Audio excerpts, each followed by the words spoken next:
மாணவர்களே, பயிற்சி 2.5ல் 4வது கணக்கு பின்ன அடுக்கை பயன்படுத்தி எழுதுகன்னு கேட்டிருக்காங்க. சரிங்களா? இப்போ பார்த்தீங்கன்னா மொத்தம் 4 கணக்கு கொடுத்துருக்குறாங்க. இந்த 4 கணக்கில் பாருங்கள், இந்த 3வது கணக்கு 4வது கணக்கு பாருங்கள், அடுக்கு 5ன்னு இருக்குது, அடுக்கு 7ன்னு இருக்குது. இந்த அடுக்கானது பின்னமாக இருக்கணும் அப்படின்னு சொல்லியிருக்காங்க. சரி, இந்த 2 கணக்கில் அடுக்கு 5 7ன்னு இருக்குது, இந்த 2 கணக்கில் அடுக்கே இல்லை. நம்ம எப்படி பின்ன அடுக்கை பயன்படுத்துறது அப்படின்னு பார்க்கலாம். சரிங்களா? இப்போ தீர்வுன்னு போட்டுக்கோங்க. இப்போ முதல் கணக்கை எடுத்து எழுதுங்க.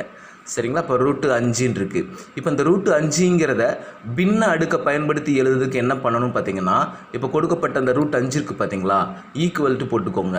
இந்த √5 பின்னத்தில் எழுதுறதுக்கு இந்த 5 மட்டும் அப்படியே போடுங்க. சரி, இந்த மூலக்குறியீடு வரிசை உள்ள 2 இருக்குன்னு அர்த்தம்.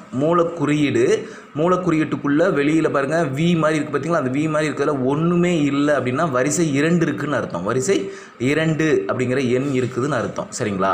இப்போ நான் என்ன பண்ணுறேன்னா, இந்த மூலக்குறியீடை நான் பின்ன அடுக்காக மாற்ற போகிறேன். அது எப்படி வரும்னா, தொகுதியில் 1 இருக்கும். சரிங்களா? தொகுதியில் 1 இருக்கும் பை வரிசைக்கு 2 தானே, அந்த 2 போட்டணும். அவ்வளோதான். இப்போ 5ன் அடுக்கு பின்னமாக இருக்குது. 5னோட அடுக்கு பின்னம் 1/2ன்னு இருக்குது. சரிங்களா? அப்போ பின்ன அடுக்கை பயன்படுத்தி எழுதியாச்சு. அப்போது √5 என்பது 5ன் அடுக்கு 1/2க்கு சமம். பின்னத்தில் எழுத சொன்னால் தொகுதியில் 1 இருக்கணும், பகுதியில் அந்த வரிசையில் என்ன இருக்கோ அதுதான் இருக்கணும். சரிங்களா? சரி, முதல் கணக்கு முடிஞ்சிருச்சு. சரி, இப்போ 2வது கணக்கு பாருங்கள். இந்த 2வது கணக்கில் பார்த்தீங்கன்னா வரிசை 2ன்னு கொடுத்துட்டாங்க, அடிமானம் 7ன்னு கொடுத்துருக்காங்க. சரிங்களா? வரிசை 2 ஒன்றுமே கொடுக்காட்டாலும் அங்கே என்ன இருக்குன்னு தான் அர்த்தம், 2 இருக்குன்னு தான் அர்த்தம். 2 போட்டு அவங்களே வரிசையில் 2ன்னு கொடுத்துட்டாங்க, தப்பு கிடையாது. சரிங்களா? ஒன்றும் கொடுக்காட்டாலும் 2 தான், 2ன்னு கொடுத்தாலும் 2 தான். சரிங்களா? சரி, இதை எப்படி பின்ன அடுக்குக்கு மாற்றணும்னா, ஈக்குவல் டு இப்போ 7 அப்படியே வச்சுக்கோங்க. 7 அப்படியே வச்சுக்கோங்க. இந்த மூலக்குறியீடு இருக்குது பார்த்தீங்களா, மூலக்குறியீடை பின்ன அடுக்காக மாற்றுறதுக்கு தொகுதியில் 1 போயிடும் பை பகுதியில் என்ன இருக்குன்னா, அங்கே வரிசை 2 தானே, அந்த 2 அப்படியே போட்டுருங்க. அவ்வளோதான். நீங்கள் வரிசைக்குள்ளே 2ன்னு போட்டாலும் 1 தான், 2ன்னு போடாட்டாலும் 1 தான், 2ம் சமம் தான். சரிங்களா?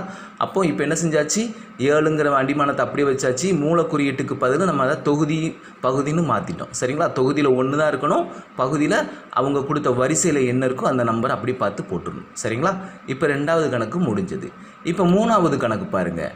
3வது கணக்கு என்ன கொடுத்துருக்காங்கன்னா, அடிமானம் 49, மூலக்குறியீட்டுக்குள்ளே வரிசை 3 இருக்குது. வரிசை 3 இருக்குது, மொத்தத்தில் அடுக்கு 5 இருக்குது. இந்த கணக்கை நம்ம எப்படி செய்கிறோம் அப்படின்னு பார்த்தீங்கன்னா, இதை அதே மாதிரி ஈக்குவல் டு போட்டுக்கோங்க. இப்போது 49 அப்படியே வச்சுக்கோங்க. ஃபஸ்ட்டு இந்த 5 விட்டுருங்க, அடுக்கு 5ங்கிறத ஃபஸ்ட்டு மறந்துடுவோம். சரிங்களா? இப்போ நம்ம மேலே செஞ்ச 2வது கணக்கு மாதிரி யோசிச்சுக்கோங்க.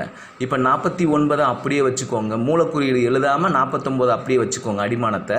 அதுக்கப்புறம் மூலக்குறியீடு பின்னமாக மாறப்போகுது, மூலக்குறியீடு பின்னமாக மாறப்போகுது. அப்போ நம்ம தொகுதியில் 1 தான் இருக்கணும், பகுதியில் என்ன இருக்கணும், வரிசையில் என்ன இருக்கோ அந்த நம்பர் தானே பகுதியில் இருக்கணும். அப்போ வரிசையில் 3 இருக்குது, அப்போ 1/3. சரிங்களா? அப்போ 49ங்கிறத அப்படியே எழுதணும், மூலக்குறியீட்டை பின்னமாக மாற்றணும், தொகுதியில் 1 இருக்கும், பகுதியில் அங்கே வரிசையில் என்ன இருக்கோ அதை போட்டாச்சு. சரிங்களா? இப்போ அந்த அடுக்கு 5 அப்படியே மேலே போட்டுக்கோங்க. சரிங்களா? சரி, ஈக்குவல் டு அப்படியே போட்டுக்கோங்க. இப்போது 49 இருக்குது பார்த்தீங்களா, இந்த 49ஐயும் நம்ம என்ன செய்யலாம் அப்படின்னா அடுக்காக மாற்றலாம். 7 7 49ன்னு சொல்லுவோம். 7 7 49. அப்போ என்ன செய்யலாம், 7ன் அடுக்கு 2ன்னு வச்சுக்கலாம், 7ன் அடுக்கு 2ன்னு வச்சுக்கலாம். அதே சமயத்தில் ஒரு அடிமானத்திற்கு 2 அடுக்குகள் இருந்துச்சுன்னா அந்த 2 அடுக்கையும் நம்ம பெருக்கல்ல போட்டுடணும், 2 அடுக்கையும் பெருக்கி போட்டுடணும். சரிங்களா?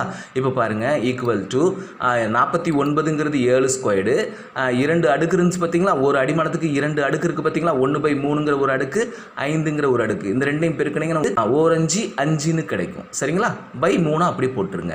இப்போ 49ங்கிறது 7ன் அடுக்கு 2ன்னு இருக்குது, இந்த 2 அடுக்கையும் பெருக்கி 5/3ன்னு போட்டாச்சு.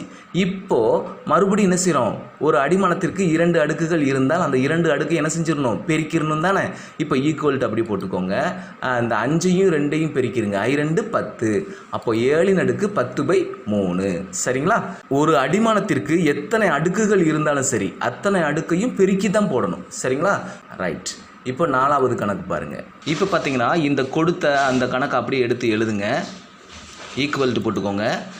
இப்போது 1/, கனமூலம் கொடுத்துருக்காங்க, 1/, அடிமானம் 100, வரிசை 3 கொடுத்துருக்காங்க இல்லையா? இப்போ நான் என்ன பண்ணுறேன்னா இந்த மூலக்குறியீடு இல்லாமல் எழுத போகிறேன். அதுக்கு என்ன பண்ணணும், அந்த 1/100 அப்படியே வச்சுக்கோங்க. 1/100 அடிமானத்தை அப்படியே வச்சுக்கோங்க.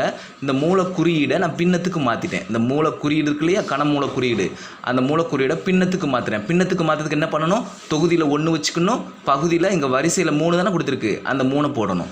ரைட்.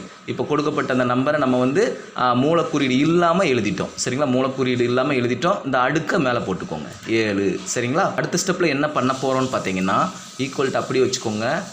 1/, இந்த 100 இருக்குது பார்த்தீங்களா, அந்த 100 நான் அடுக்குக்கு மாற்ற போகிறேன். 100 அடுக்காக மாற்ற போகிறேன். அப்போ 10^2. சரிங்களா? 100 10 × 10ன்னு எழுதலாம். அப்போ 10^2ன்னு கிடைக்கும். சரிங்களா?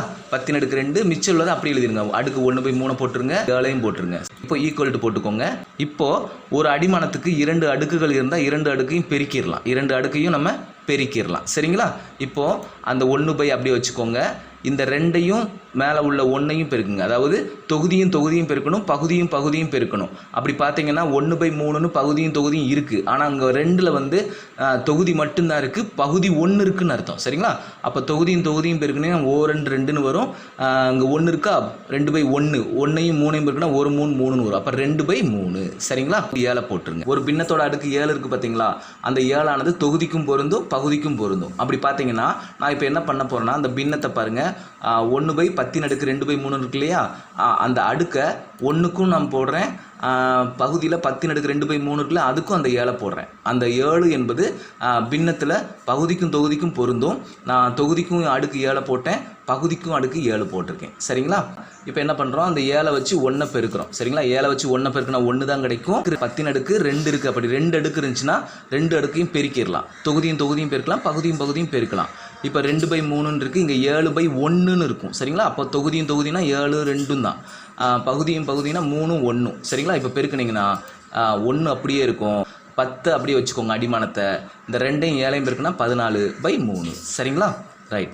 இப்போ இதுக்கு அடுத்த ஸ்டெப் பார்த்தீங்கன்னா என்ன ஆகும் அப்படின்னு பார்த்தீங்கன்னா, இது ஒரு விதி இருக்குது. சரிங்களா? 1/a⁻m = a⁻−m அப்படிங்கிற ஒரு விதி இருக்குது. பாருங்கள், ஒரு அடுக்கானது பின்னத்தில் பகுதியில் இருந்துச்சுன்னா, அந்த அடிமானத்தை அப்படியே வச்சுக்கணும். அடுக்கு ப்ளஸ்ஸாக இருந்தால் மைனஸ் ஆகும், மைனஸாக இருந்தால் ப்ளஸ் ஆகும். இந்த வடிவத்துக்கு மாற்றலாம். சரிங்களா? அதன்படி பார்த்தீங்கன்னா இப்போ நான் என்ன பண்ணுறேன், அடிமானம் 10 தானே, அந்த 10 அப்படியே வச்சுக்கோங்க. அடுக்கு ப்ளஸ்ஸில் இருக்குது, நான் மைனஸில் போட்டிருக்கேன். சரிங்களா? சரி, இந்த கணக்கு அப்படி பார்த்து எழுதிக்கோங்க. அடுத்த கணக்கு அடுத்த வீடியோவில் பார்க்கலாம். நன்றி, வணக்கம்.